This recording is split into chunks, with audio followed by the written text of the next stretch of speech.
एक तो समैया।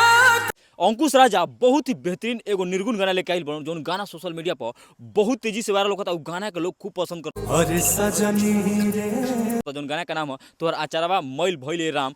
बेस्ट निर्गुण गाना तो सब कोई भुलाइए गेल बा सुनल। गायक गावते नहीं खनते केहू कहां से सुनी। तीसरे चुनरिया। लेकिन ई गाना अंकुश राजा ऐसा दर्द के साथ ऐसा फील के साथ गेल बड़न भाई। निर्गुण गाना में रस होकेला। अंकुश राजा के गाना के माध्यम से पता चल गई बहुत ही बेहतरीन गाना बा। और ई गाना में फीमेल गायिका बड़ी पमीला जैन एक पीस गाना गावे तोरी भाई जबरदस्त। निर्गुण गाना के मतलब अंकुश राजा और पमीला जैन समझा दली। जबरदस्त गाना बा निर्गुण गाना भाई सुना लोग। अंकुश राजा ऑफिशियल चैनल से आइल बा। जौन गाना के लिखले बड़े मनोज मतलबी और म्यूजिक कंपोज के बड़े गोविंद ओझा। बचपन बितवलू। जबरदस्त मनोज मतलबी भाई फीलिंग के साथ गाना लिखले बड़न। और अंकुश राजा बढ़ के फील से अपना अंदर लेके उ गाना गा दिले बड़न। और गाना सोशल मीडिया पर वायरल हो गइल बा। गाना में भाई रस बा। निर्गुण गाना में कुछ बातें अलग बा। खेल के नदानी।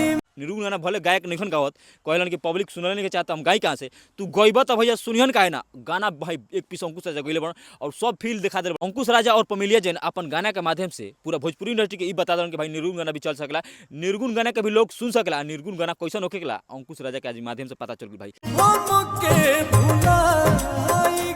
बेस्ट बेहतरीन लाजवाब निर्गुण गाना भाई सुननी हमिंग कर जबरदस्त फील के साथ गेल बड़न। डायरेक्ट दिल में ना घुसी तो हमारा नाम बदल दिया भाई। जबरदस्त कोनो गाना का है तो ये गाना का है। अंकुश राजा ऑफिशियल चैनल से बा एक बार जरूर सुनियो भाई खातिर सुनियो।